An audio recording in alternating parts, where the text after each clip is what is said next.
The lake wind cut through my jacket as I pushed open the cafe door, Sofia's mittened hand warm in mine. The scent of espresso and burnt sugar hit me like a memory I'd spent 5 years trying to forget. Italian, dangerous, his. "Maman, can I have hot chocolate?" Sofia's voice was bright with hope, her French perfect. Despite the Italian lullabies I sometimes caught myself humming in unguarded moments. "With extra marshmallows?" "After you eat something real first, mon cœur." I scanned the cafe with practiced paranoia. Exits, security cameras, faces I didn't recognize.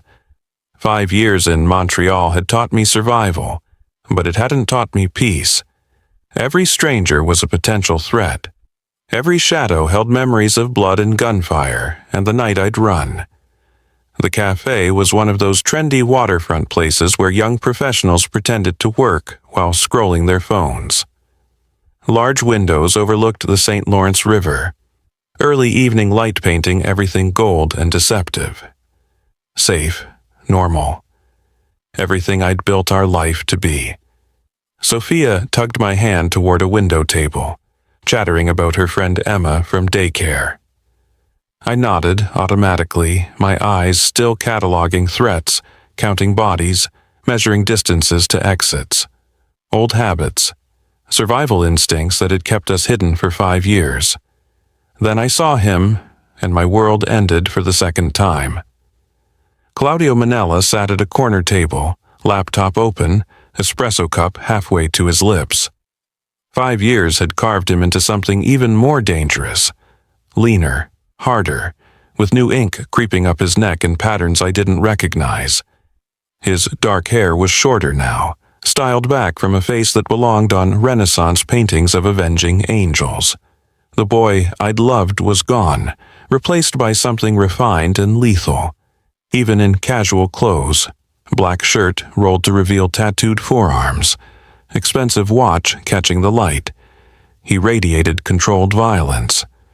This was a man who commanded empires built on blood and fear. A man who'd probably killed more people than I'd ever met. Shadows lived under his eyes, speaking of sleepless years. His jaw was sharper, his cheekbones more pronounced, as if grief had whittled away anything soft. A new scar traced his jawline, disappearing into his collar. Evidence of the life I'd fled. My lungs forgot how to work. My vision tunneled until all I could see was him. Sofia's voice became white noise against the roaring in my ears, my pulse thundering so loud I was sure everyone in the cafe could hear it. His eyes found mine across the room. Time stopped. I watched recognition hit him like a bullet, his body going absolutely still, the espresso cup freezing midway to his lips, those wolf-gray eyes widening before sharpening into predatory focus. 5 years of searching condensed into a single moment of devastating intensity. Then his gaze dropped to Sofia. I felt him trace her features with surgical precision. My dark curls, my stubborn chin, my defiant posture, looking for himself in her face, in her gestures, in the way she tilted her head when curious. He stood, laptop forgotten, moving with that fluid predator's grace that used to make my pulse race for entirely different reasons. "Mama?" Sofia pressed against my leg, her small body trembling. "Why did we stop? Who's that man? I don't like how he's looking at us." "Run!" my instinct screamed. Grab her and run. But my legs wouldn't cooperate. 5 years of nightmares had paralyzed me exactly when I needed to flee most. My feet were rooted to the floor as if the earth itself had grabbed my ankles. Before I could force my frozen body to move, Claudio was there. 3 feet away. Close enough that I could smell his cologne. Cedar and gunpowder and memories I'd tried to bury. Close enough to see his chest rise and fall with controlled breaths, his jaw tight, his hands clenched at his sides, as if physically restraining himself from reaching for me. "Chloe." My false name on his lips sounded wrong. Then quieter, more dangerous. Or, should I say, Chloe Beaumont. My birth name. The one I'd abandoned along with everything else. I couldn't speak, couldn't breathe. Up close, I could see more scars, one along his collarbone, another at his temple. New tattoos wrapped around his forearms in intricate patterns that probably meant something in his world. A world I'd sworn never to return to. His gaze dropped to Sofia again, and I saw him catalog every detail with an intensity that made my chest tight. The way she gripped my jeans, the stubborn set of her jaw, the protective way she positioned herself between us, despite being 4 years old and barely reaching my waist. Then Sofia shifted, and her coat slipped off her shoulder. The birthmark became visible, that distinctive strawberry mark on her left shoulder blade that I'd kissed 1,000 times. That made her unique, that I'd stupidly never thought to hide. Claudio's breath caught audibly, because that mark wasn't just a birthmark. It was shaped exactly like the Manella family crest, an ancient symbol passed down through generations, appearing randomly in bloodlines as proof of legitimate heritage. I'd seen it tattooed on Claudio's chest, branded into his very skin. Dio mio, he breathed, and though customers chatted around us, I heard it like he'd whispered against my skin. My God! His eyes locked onto mine, and the raw emotion there, shock, fury, betrayal, desperate aching need, made my knees weak. How old? Barely above a whisper, but carrying such intensity that the couple at the nearest table glanced over. Sofia stepped out from behind my leg before I could stop her, arms crossing in a gesture that was achingly, devastatingly familiar. His stubborn defiance in a 4-year-old body. "I'm 4.5, she announced in perfect French, studying him with serious eyes. "And Mama says never talk to strange men. Are you strange?" Despite everything, the fear, the fury, the 5 years of separation, I saw his lips twitch. "Your Mama is very wise, but I'm not strange, Piccola." "What's your name?" Sofia demanded, her natural curiosity overriding her wariness. She looked at me for permission. When I managed the slightest nod, she lifted her chin. Sofia Tremblay. My mother's maiden name. Another lie I'd been living. Claudio's jaw tightened. When he looked at me again, I saw accusation and barely controlled fury burning in those wolf-gray eyes. 5 years. His voice dropped to that deadly quiet that used to make grown men beg for mercy. "You took 5 years from me, Chloe. I was protecting her. From me?" He moved closer, invading my space, overwhelming me with his presence. "From her father?" Before I could answer, he pulled out his phone with movements that were too controlled, too precise. He turned the screen toward me, showing surveillance footage of the cafe exterior. 3 men in dark coats stood at different positions. Hands in pockets, eyes on the door, on us. "They already know," Claudio said softly. "The Rossi family identified her 2 months ago. They've been planning to take her ever since." Ice flooded my veins. "What?" "No, that's not. There are 3 Rossi soldiers positioned outside right now." His voice remained deadly calm even as my world shattered. "They're waiting for you to leave. They've been tracking you for 2 weeks, Chloe, planning the perfect moment to grab her. You're lying." But even as I said it, I knew he wasn't. The certainty in his eyes, the controlled fury in his posture, this was truth. "I've been tracking them," he continued, "eliminating their scouts, waiting for them to make their move so I could end this permanently." His hand shot out, gripping my arm, not painful, but absolutely immovable. "But you walking in here changed the timeline," Sofia whimpered, picking up on my terror. "Mama, what's wrong?" Claudio's expression softened when he looked at our daughter. Then his eyes met mine again, and they were arctic. If you walk out that door without me, you'll both be in a van before you can scream. You're insane if you think I'm going anywhere with you. My voice came out shakier than I wanted, betraying the terror coursing through my veins. Claudio's thumb traced a circle on my wrist where he still held me, the gesture almost tender despite the steel in his grip.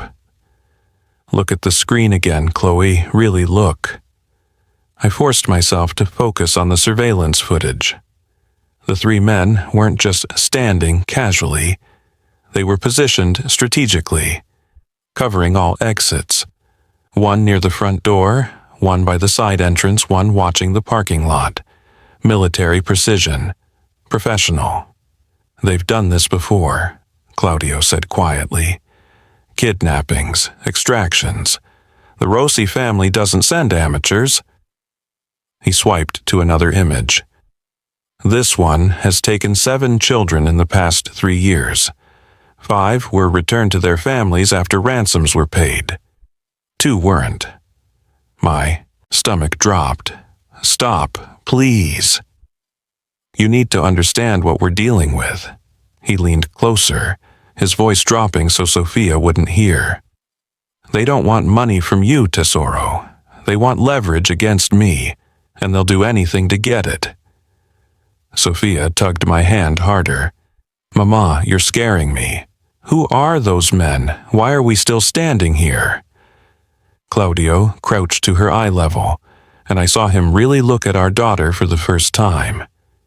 Up close, the resemblance was undeniable. The same sharp cheekbones, the same stubborn jaw, even the same slight widow's peak in her hairline that I'd somehow convinced myself was from my side of the family. Sofia, he said gently, his voice transforming into something soft, almost reverent. Those men outside want to hurt your mama, but I'm not going to let that happen, okay? I need you to be very brave right now. Can you do that for me? She studied him with those serious brown eyes, mine, but somehow also his in their intensity. The way they seemed to see straight through pretense to truth. Are you a policeman? She asked, something like that. Are you going to protect us? With my life, Principessa. The vow in his voice made my throat tight. No one will hurt you. Ever. I promise. Sofia conducted some internal 4-year-old calculation, weighing his words against his tone, his eyes, the way he'd positioned himself between us and the door. Finally, slowly, she nodded. Okay, but if you're lying, my mama will beat you up. She's very strong. Despite the terror of the moment, Claudio smiled. A real smile that cracked through his dangerous exterior. Your mama is the strongest person I know, and she won't need to beat me up because I'm telling the truth. He stood, pulling out his phone and issuing rapid commands in Italian. I caught fragments. Posizione, estrazione, neutralizzare, position, extraction, neutralize. What are you doing? I managed. Calling my men. We're leaving through the back exit in 30 seconds. My car is in the rear alley. His eyes found mine. You and Sofia will get in. We'll drive to a safe house, and then we'll talk about everything, but right now, survival first.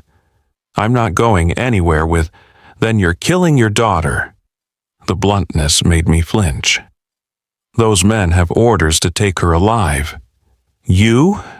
They'll put a bullet in your head the moment you're no longer useful. Is that what you want? No. God, no. But trusting Claudio meant walking back into the nightmare I'd escaped.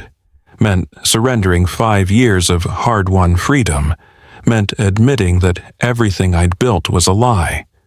5 minutes, I heard myself say. Get us somewhere safe and I'll listen. That's all I'm promising. That's all I'm asking. His hand returned to my lower back, protective and possessive at once. For now, move. He guided us through the cafe, past curious customers, toward a back corridor marked Employees Only. His body angled to shield us both, one hand resting near his waistband where I knew he kept a gun. I'd felt that gun pressed against my hip enough times to remember exactly where it sat. The rear exit led to a narrow alley where a black Mercedes idled, engine purring. Two men in dark suits flanked it, hands resting on concealed weapons. They straightened when they saw Claudio, their eyes sweeping the area with professional paranoia that matched his own. "Marco, Gianni," Claudio said in English, presumably for my benefit.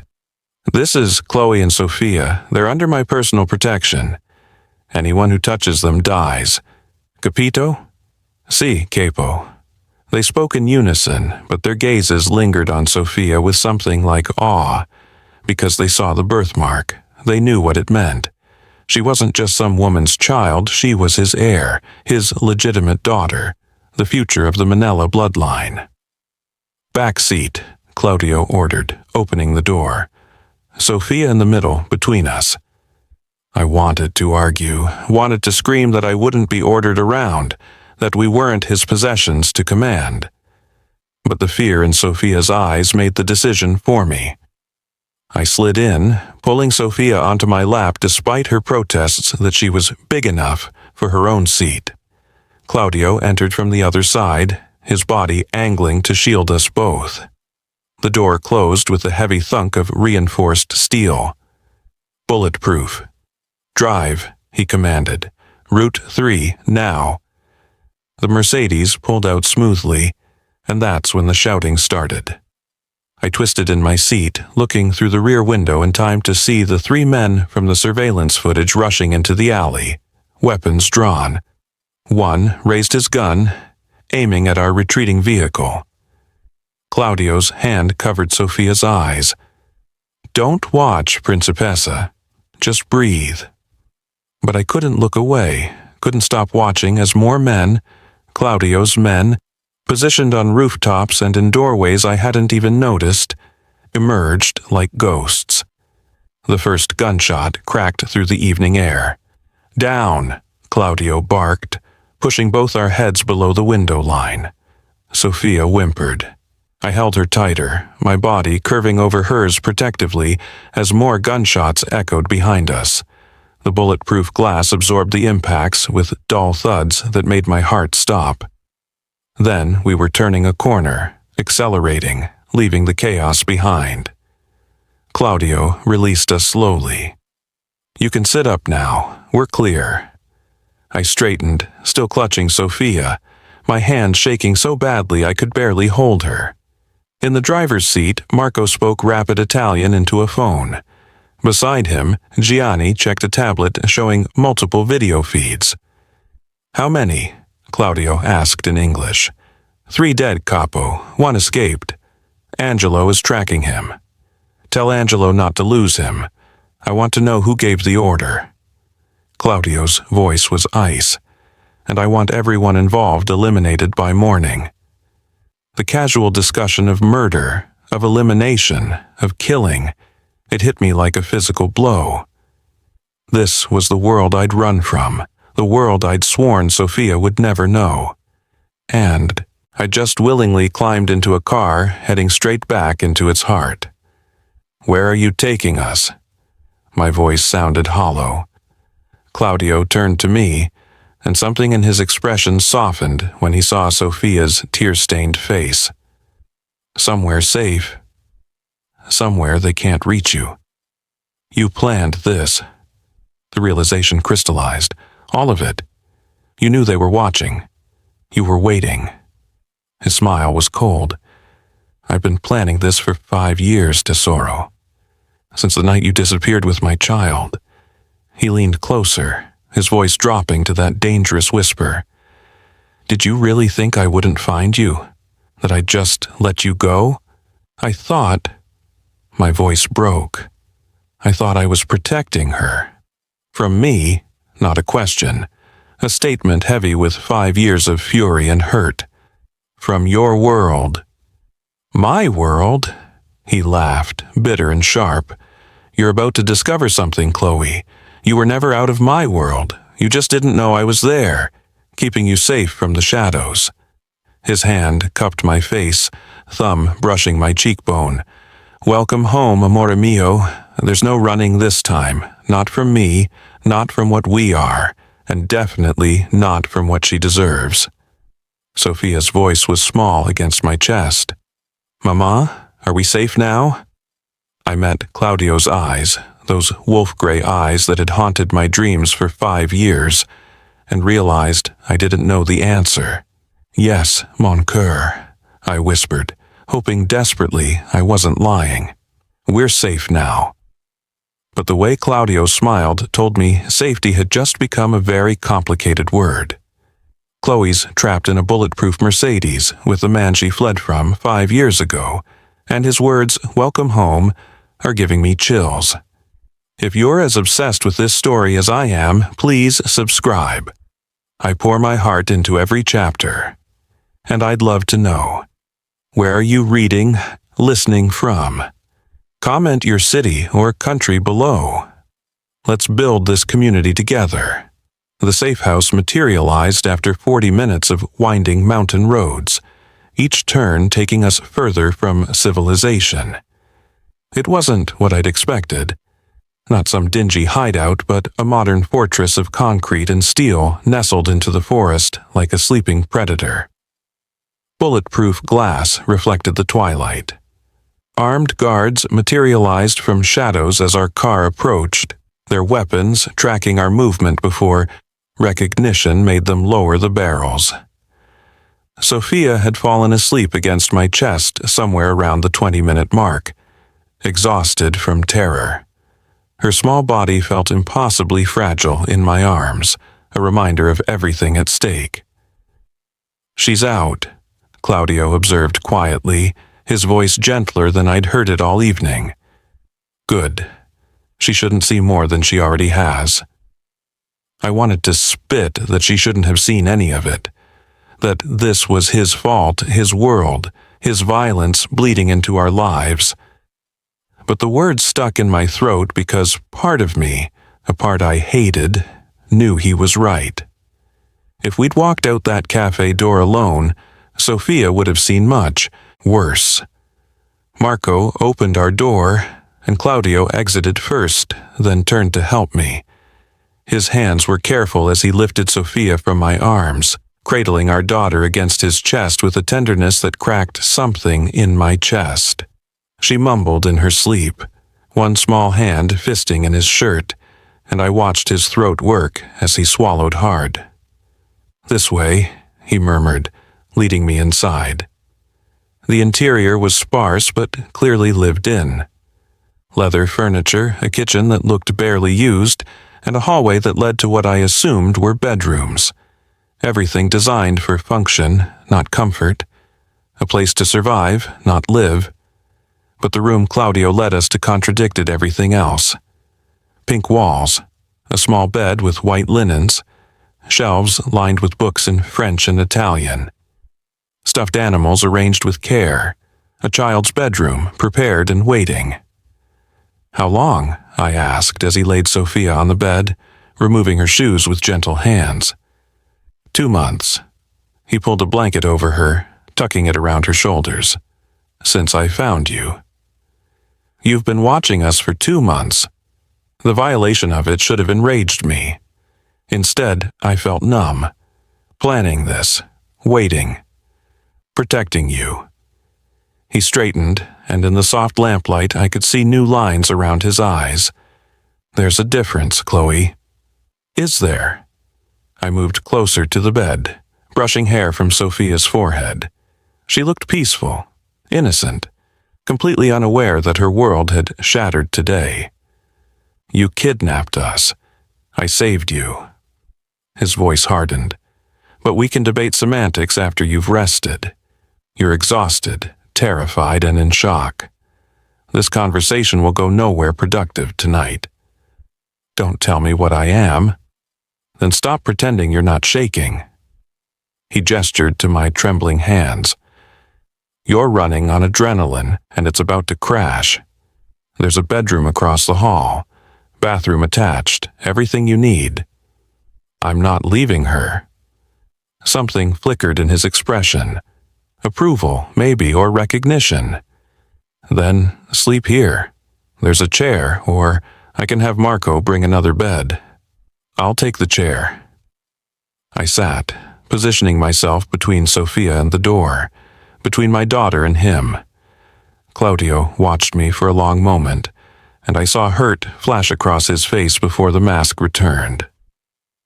Lock the door if it makes you feel safer, but understand something, Tesoro. If I wanted to hurt you, I've had 2 months to do it. If I wanted to take her, she'd already be gone. I'm not your enemy. Then what are you? Her father. Simple words, devastating in their conviction. The man who loves you both more than his own life. The man who walked away from everything trying to find you. He moved to the door, pausing at the threshold. Get some rest. We'll talk in the morning when you're ready to hear the truth. I know the truth. I saw it 5 years ago. He turned back, and the raw pain in his eyes made my breath catch. You saw what you wanted to see, what fear told you to see. You never asked for. My side, Chloe, you just ran. I saw you execute a man in our apartment. His blood was everywhere, and you... My voice broke. You were so cold about it, so calm. His name was Luca Romano. Claudio's jaw clenched. My cousin. The revelation hit like a slap. What? He was trafficking children. 12 victims, including his own 6-year-old niece. I found the evidence, confronted him, and when he tried to run, he stopped, forcing control back into his voice. I did what needed to be done. My world tilted. You're lying. Am I? He pulled out his phone, scrolling through screens before turning it toward me. Police reports, crime scene photos, testimony transcripts, a child's tearful statement about Uncle Luca and the bad men. I couldn't look away from the screen, couldn't process what I was seeing. I didn't hide it from you accidentally. Claudio continued quietly. I let you see it. I was testing whether you could handle my world, whether you understood that sometimes violence isn't evil, it's necessary. It's justice when the law fails. That's not justice, that's murder. Then call me a murderer. He pocketed his phone. But know that 12 children went home to their families because of what I did that night. 12 children who would have disappeared into hell if I'd waited for courts and lawyers and red tape. I wanted to argue, wanted to cling to my 5-year narrative of him as monster, me as victim, our separation as necessary. But the police reports, the testimonies, the dates, everything aligned with his story. The phone call I overheard, I whispered. You said someone needed to be dealt with permanently. His criminal network. I was arranging protection for the rescued children, making sure no one from Luca's organization could reach them. His voice softened. Not arranging more murders, Chloe. Arranging safety. The chair felt insubstantial beneath me. 5 years. 5 years of running, of fear, of convincing myself I'd escaped a monster. And if he was telling the truth, why didn't you explain? Why let me think the worst? Because you'd already decided. The accusation in his voice stung. I saw it in your eyes that night. The way you looked at me changed. You weren't seeing the man you loved anymore. You were seeing a killer, and I thought... He exhaled roughly. I thought if you couldn't handle that reality, better to know immediately than years later when we had more to lose. We had everything to lose. I was pregnant. I didn't know that. The agony in his voice was raw, unfiltered. Do you understand? You ran with my child growing inside you and I didn't know. For 1 year I thought you were dead. Some rival family had taken you, killed you, dumped your body where I'd never find it. I tore Napoli apart looking for you, burned bridges, called in every favor, threatened everyone who'd ever known you. Tears blurred my vision. I had to protect her. From me. He moved closer, kneeling beside my chair, so we were eye level. I would have died for her, Chloe. Would have walked away from everything, the family, the business, all of it, if you'd asked. But you didn't ask. You just vanished, taking my child and any chance I had at something good in this world. His hand reached up, not quite touching my face. I've spent 5 years becoming worthy of you both. Eliminating threats, building legitimate businesses, distancing myself from the violence, all while searching, always searching, because the alternative, living without you, was unbearable. I don't believe you. Then don't. He stood, and I heard the exhaustion in his voice. But you're here now, you're safe, and Sofia is sleeping peacefully for the first time in months, based on the dark circles under your eyes and the way you watch every shadow. His hand touched the doorknob. Lock the door if you need to, but tomorrow, we talk. Really talk. And you're going to hear things that will challenge every story you've told yourself for 5 years. He left, closing the door softly behind him. I sat in that chair, watching Sofia sleep, watching her chest rise and fall with innocent breath. My hands were still shaking. My mind was still reeling. Everything I'd believed, everything I'd built our life around was crumbling, and the most terrifying part? I wasn't sure if I was relieved or devastated. Outside the door, I heard Claudio's voice speaking low Italian, heard footsteps, the quiet efficiency of armed men taking positions, protecting us or trapping us. I didn't know which anymore, didn't know if there was even a difference. Sofia stirred, mumbling something in her sleep. I leaned forward, pressing a kiss to her forehead, and whispered a promise I wasn't sure I could keep. Everything will be okay, mon cœur.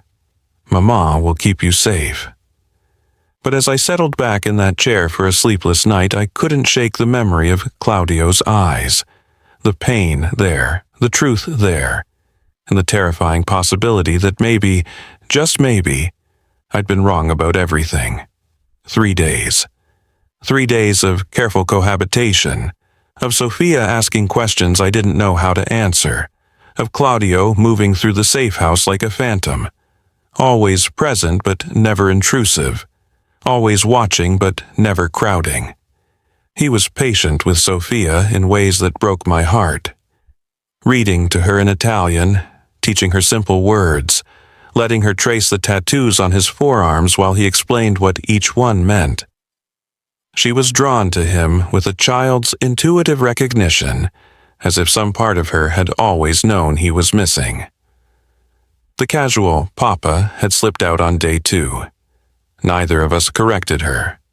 But day 4 changed everything. I woke to Sofia's absence from the bed we'd been sharing. Panic seized my chest before I heard her voice drifting from the kitchen, laughing, bright, unafraid. I found her at the breakfast table with Claudio, both of them covered in flour, attempting what looked like pancakes.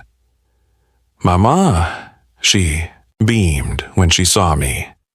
"Papa is teaching me to make frittelle. That's Italian pancakes. They're basically the same as regular pancakes," Claudio said, glancing at me with something careful in his expression. "But don't tell the Italians I said that." Sofia giggled, and the sound was so normal, so untouched by trauma, that I wanted to weep. "Why don't you go wash your hands, Piccola?" Claudio suggested. "We'll finish these when you get back." She scampered off, leaving us alone in the kitchen. The silence stretched, heavy with unspoken words. "She called you Papa," I said finally. "I noticed." He flipped a pancake with more focus than necessary. Should I stop her? I don't, I exhaled roughly. I don't know. He turned off the stove, facing me fully. I'm not trying to replace you, Chloe, or erase the life you built, but she's my daughter. She deserves to know her father. I know. The admission cost me. I know that now. Something shifted in his expression. Hope, maybe, or relief. But before he could respond, Sofia returned, chattering about how Mrs. Dubois at daycare made pancakes on Fridays and could we do that too. The fever started that afternoon. Sofia had been quieter than usual, picking at lunch, asking to lie down earlier than normal. I'd chalked it up to the stress, the upheaval, the confusion of her small world being turned upside down. But when I touched her forehead and felt the heat radiating from her skin, panic clawed up my throat. Claudio! My voice cracked as I called for him. He was there in seconds, phone already in hand. What's wrong? She's burning up. Feel her. She's burning. His hand pressed against Sofia's forehead, and I watched his face drain of color. How high? I fumbled with the thermometer he'd somehow procured from somewhere. 102. God, 102 already and climbing.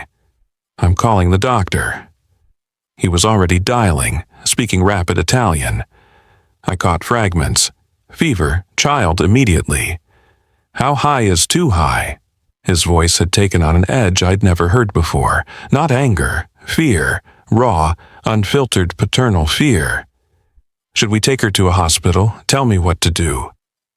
A doctor arrived within the hour, an older man named Dr. Russo who examined Sofia with gentle efficiency while we hovered like anxious ghosts.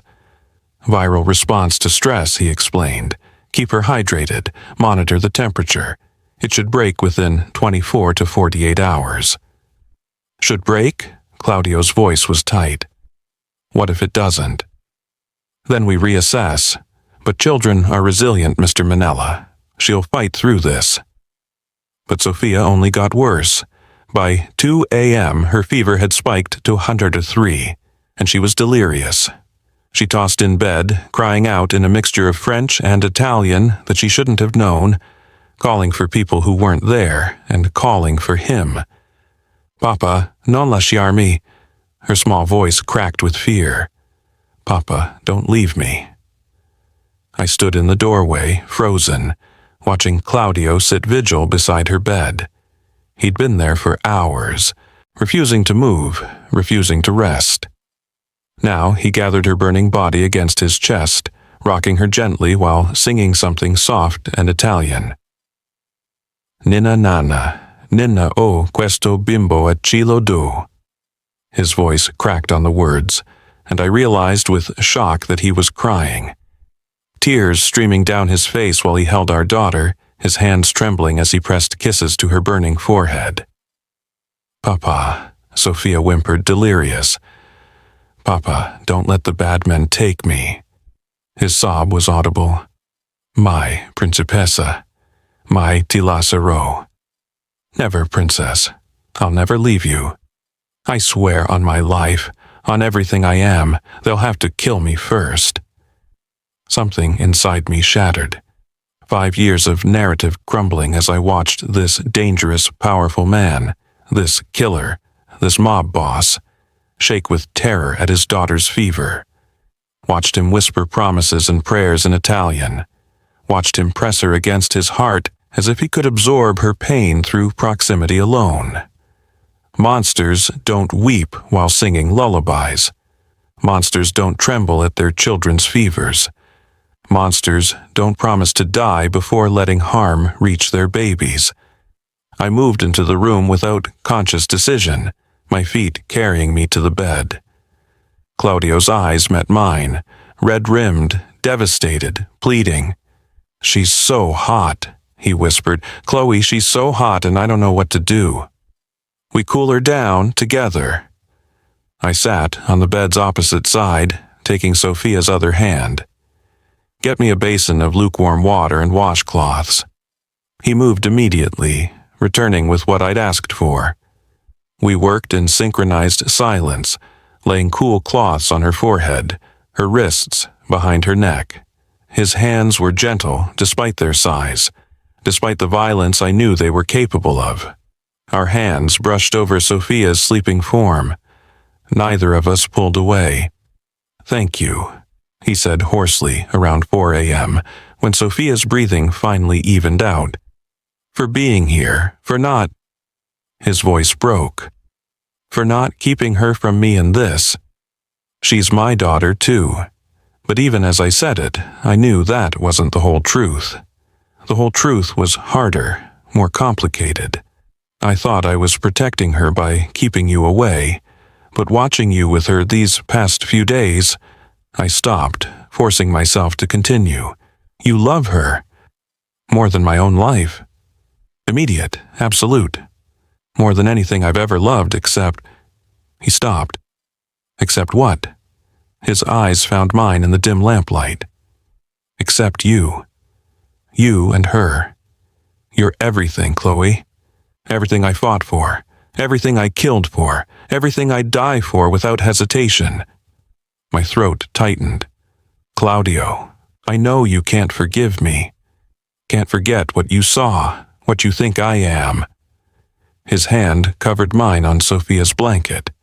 But please, tesoro, please don't take her from me again. Let me be her father. Even if you hate me, even if you never trust me, let me know my daughter. The vulnerability in his voice undid me. This man who commanded empires, who made grown men fear his name, was begging for the privilege of loving his child. I don't hate you, I whispered. That's what terrifies me most. His breath caught. What? I should hate you, should fear you, should be planning our next escape. Tears burned my eyes, but sitting here, watching you sing to her, watching you shake with fear at her fever, I don't know what I feel anymore. Everything I believed, everything I told myself for 5 years, it's all falling apart. Then let it fall apart. He squeezed my hand. Let it all burn down, and we'll build something true from the ashes. Something honest. No more running, no more lies. Just us, you, me, and her, figuring out how to be a family. I don't know if I can. Then we take it one day at a time. His thumb traced circles on my palm. 1 hour, 1 minute. Whatever you need, Chloe, I'll wait. I've waited 5 years. I can wait longer. Sofia stirred between us, her fever finally breaking. Her eyes fluttered open, unfocused but clearer than before. Mama? Her voice was small, confused. Papa? We're both here, mon coeur, I managed. She smiled sleepily, her small hands grabbing both of ours. Don't go, okay? Stay together. Child's wisdom, cutting through adult complications with brutal simplicity. Okay, Principessa, Claudio promised, his voice rough with emotion. We'll stay together. His eyes met mine over our daughter's head, and I saw the question there, the hope, the desperate need for me to agree, to choose this, to choose us. I didn't have an answer yet, couldn't promise what he wanted, but I didn't pull my hand away from his either, and maybe, just maybe, that was enough for now. 1 week. 1 week of Sofia's fever breaking, of cautious smiles across breakfast tables, of Claudio teaching our daughter Italian words while I watched from doorways. 1 week of my defenses crumbling brick by brick, of stolen glances that lasted too long, of accidental touches that felt increasingly intentional. 1 week of almost believing we could be normal. Then Marco burst through the door at 9 p.m., his controlled composure shattered. Capo, they're coming. Claudio was on his feet instantly, all traces of the gentle father vanishing. How many? 20, maybe more. Full assault, heavily armed. They found the location. Marco's eyes flicked to me, to Sofia coloring at the coffee table. We have maybe an hour. Ice flooded my veins. What's happening? The Rossi family. Claudio was already moving, issuing commands in rapid Italian. Men materialized from shadows I hadn't known they occupied, checking weapons, taking positions. They're coming to finish what they started. Then we run. We leave now. There's no time. He gripped my shoulders, forcing me to meet his eyes. They've surrounded the access roads. We leave now. We drive straight into an ambush. So what? We just wait for them to kill us? No. His voice went cold, deadly. We make our stand here.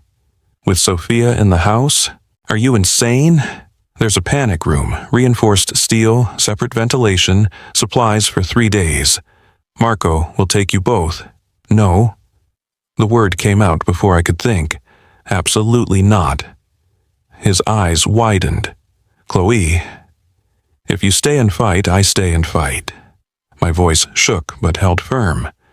We don't run anymore. You said we're a family, Claudio. That means we face this together. You'll die. Then we die together. I grabbed his shirt, pulling him close. But I won't let you sacrifice yourself while we hide. Sofia needs her father, and I. The words stuck, but I forced them out. I need you alive. Something raw flashed across his face. Hope, disbelief, desperate, aching relief. You don't know what you're saying. I know exactly what I'm saying. I released him, moving to where Marco stood. I can shoot, Claudio taught me years ago. Give me a weapon. Chloe, Claudio started. Sofia goes to the panic room with 2 guards.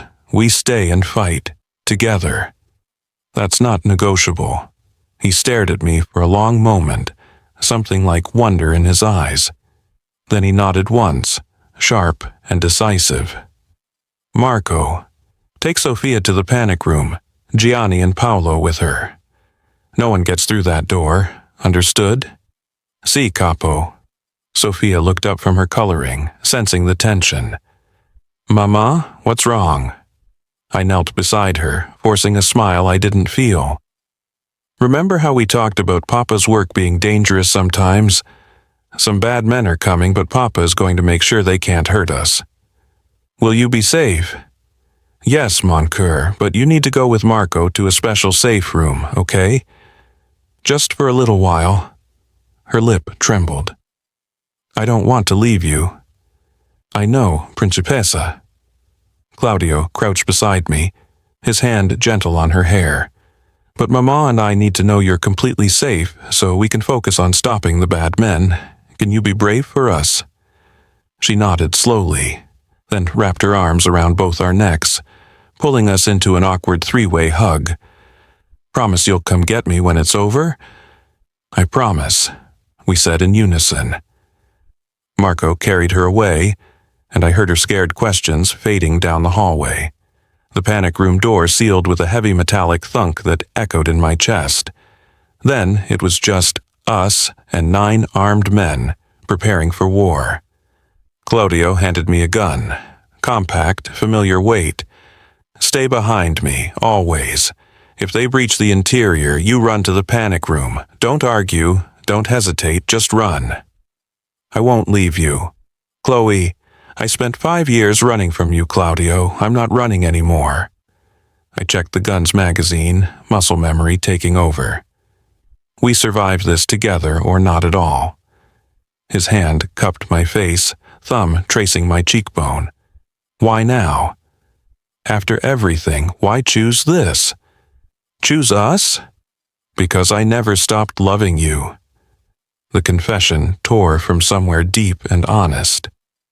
That's what terrified me most. I ran from you, hid from you, convinced myself you were a monster. But I never stopped loving you. Every nightmare was about losing you. Every time I looked at Sofia, I fell in love with you all over again through her. Tesoro, I'm not finished. Tears burned my eyes. 5 years I told myself I was protecting her. But I was protecting myself from the truth, from the choice, from admitting that loving you meant accepting all of you, the violence, the danger, the darkness, and I was too much of a coward to face that. You were never a coward. His voice was fierce. You were a mother protecting her child. I was a woman afraid of her own heart. I pressed my forehead to his. But I'm not afraid anymore. Or maybe I am, but I'm choosing you anyway, choosing us, choosing this terrifying, dangerous, impossible love. His kiss was desperate, claiming, full of 5 years of hunger and loss and need. I kissed him back with everything I'd buried, everything I'd denied, tasting salt from both our tears. "Sei sempre stata mia," he breathed against my lips. "You've always been mine." "Sempre," I whispered back. "Always. And you're mine. You don't get to die on me, Claudio Manella, you hear me? We survive this and then we figure out how to be a family. I'm going to hold you to that promise." "Good."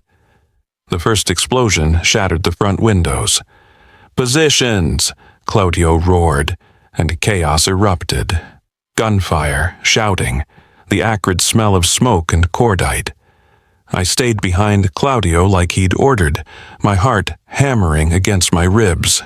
His men returned fire with brutal efficiency, and I saw why people feared the Manella family.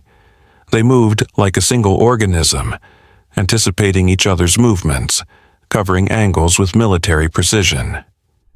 A figure appeared in the doorway, Rossi soldier, weapon raised. Claudio's shot dropped him before he could fire. Another came through a side window. I aimed, squeezed the trigger, watched him fall. My first kill.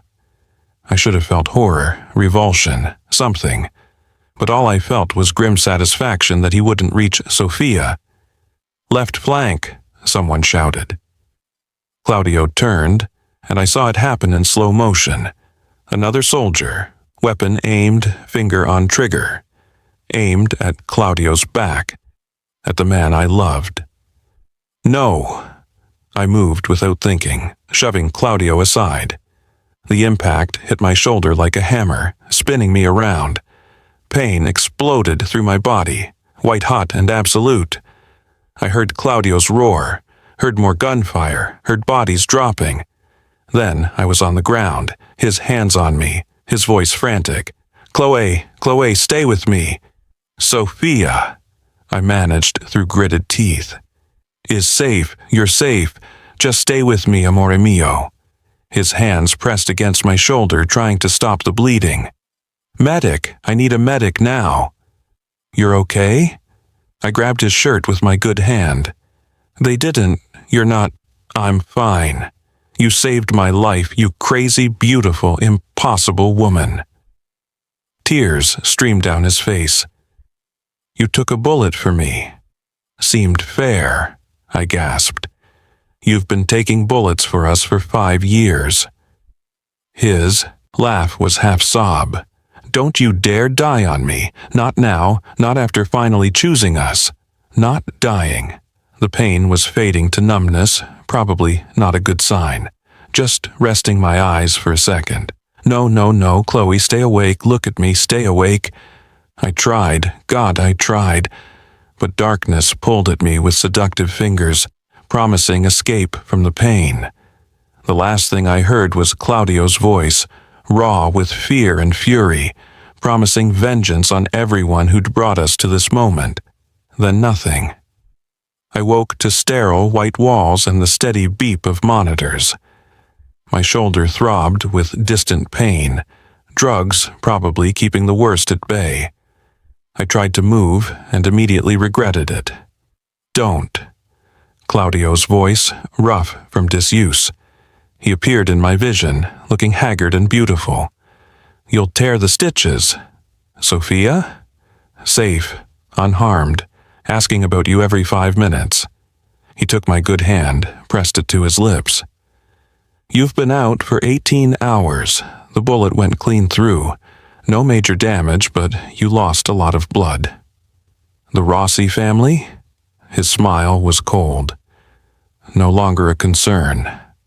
I made sure of that personally. I should have asked what that meant, should have cared about the details. But I didn't. They'd threatened my daughter, tried to kill the man I loved. Whatever Claudio had done, they'd earned it. "Come here," I whispered. He leaned closer, careful not to jostle my shoulder. I used my good arm to pull him down, kissing him with everything I had left. "I meant it," I said when we broke apart. "All of it. I choose you. I choose us. I choose this impossible, dangerous, beautiful life, if you still want me. If I—" He laughed, the sound breaking. "Tesoro, I have wanted nothing else for 5 years. You and Sofia are my entire world. Everything I am, everything I have, it's yours. Always has been. Then take us home, Claudio, to Italy, to your world, to wherever you are, because that's where we belong." His kiss tasted like tears, and promises and forever. The door burst open, and Sofia's voice rang out, "Mama!" She climbed carefully onto the bed, and Claudio lifted her so she could curl against my good side. His arm wrapped around both of us, and for the first time in 5 years, I felt complete. "We're a family now?" Sofia asked, looking between us with those serious eyes. "Yes, Principessa," Claudio said. "Forever and always," I added. She smiled, satisfied. "Good, I like having a papa, even if he's trouble." We laughed, all 3 of us, and the sound was healing. I'd run from love for 5 years, calling it danger. Now I was running toward it, calling it home. And maybe that's what love was meant to be all along. Not the absence of fear, but the courage to choose it anyway. To choose him, choose us. Choose the terrifying, impossible, beautiful truth that some monsters are worth loving, and some love is worth any risk.